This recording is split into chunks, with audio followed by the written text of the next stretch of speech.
a good amount of what I see is clients who prioritize everyone else and everything else of themselves and feel guilty taking time to do the things that they enjoy, Yeah. whether it, instead of spending time with family or friends or being productive, to just be and do the things that you like to do and nourish your own individuality and identity and recharge, really. I mean, if you can't do that, you can't be the best for everyone else It's either. true. Give the best of yourself, and you're missing an important part of life, spending time alone, getting to know yourself, self-love, self-acceptance, everything.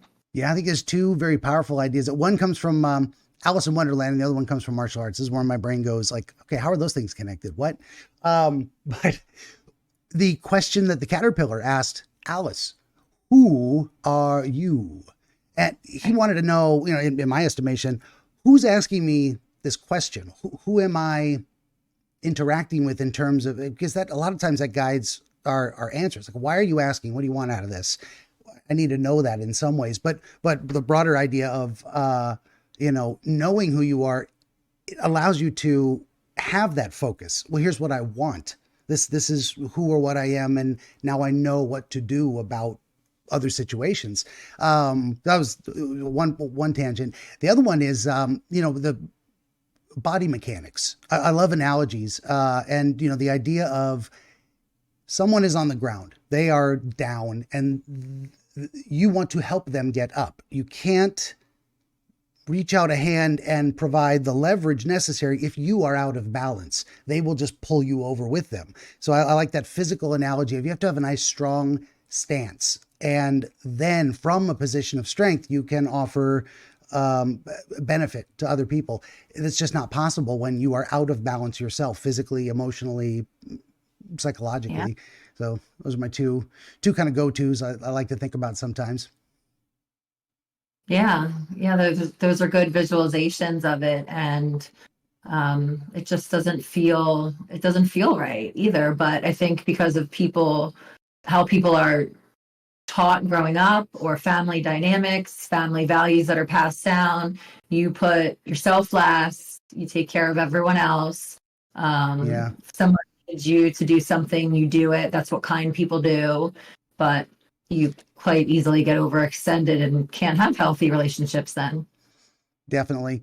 That reminds me of I'm a bit obsessed with the yin yang symbol. I love that. I consider it, in my estimation, one of the oldest names for God. I think before we had words, we had symbols that expressed concepts beyond our understanding then and still today, I think. But that the idea of a healthy balance, the idea that balance is necessary to be healthy.